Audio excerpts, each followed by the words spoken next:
जब अपनी पसंद कोई और चुरा लेता है। अफसोस होता है उस पर जब अपनी पसंद कोई और चुरा लेता है।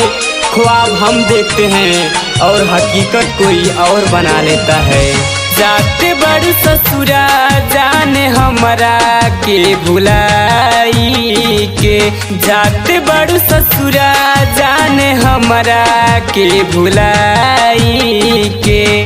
जी नहीं पाइबे मर जाइबे जहर खाई के।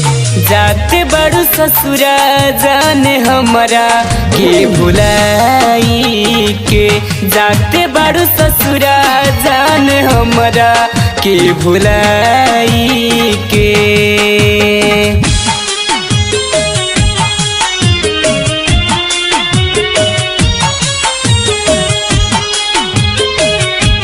मुझे कोई गम नहीं, मुझे कोई गम नहीं अगर तू मेरे साथ ना हो। बस फिक्र है तेरी कि तेरे हाथ में गलत हाथ ना हो। याद कर पिछला बतिया मिलत रहलू तू रतिया, कैसे के भूल जाई मोहनी ऊ सुरतिया। याद कर पिछला बतिया मिलत रहलू तू रतिया, कैसे के भूल जाई मोहनी ऊ सुरतिया। होखत रही चर्चा हमनी के जुदाई के। जाते बड़ ससुरा जाने हमरा के भुलाई के, जाते बड़ ससुरा जाने हमरा के रोवाई के।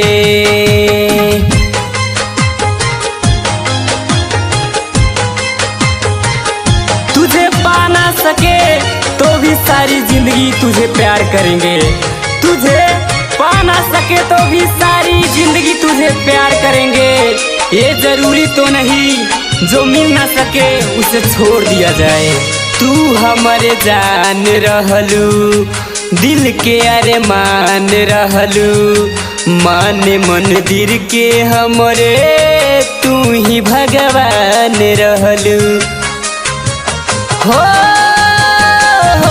तू हमारे जान रहलू, दिल के अरमान रहलू, माने मंदिर के हमरे तू ही भगवान रहलू।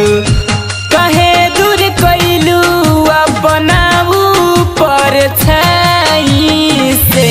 जाते बड़ ससुरा जाने हमरा के भुलाई के, जाते बड़ ससुरा जाने हमरा के रोवाई के।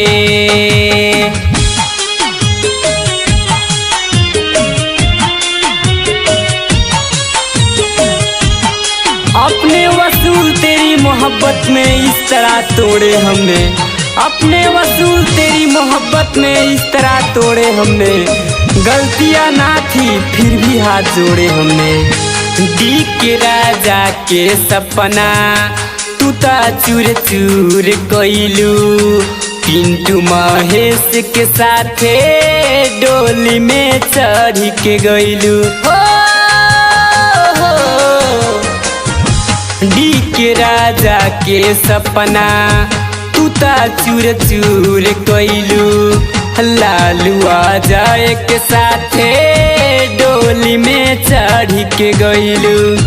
जा तू जन खुश रही पियावा के घर जाई के। जाते बड़ ससुरा जाने हमरा के भुलाई के, जाते बड़ ससुरा जाने हमरा के रोवाई के।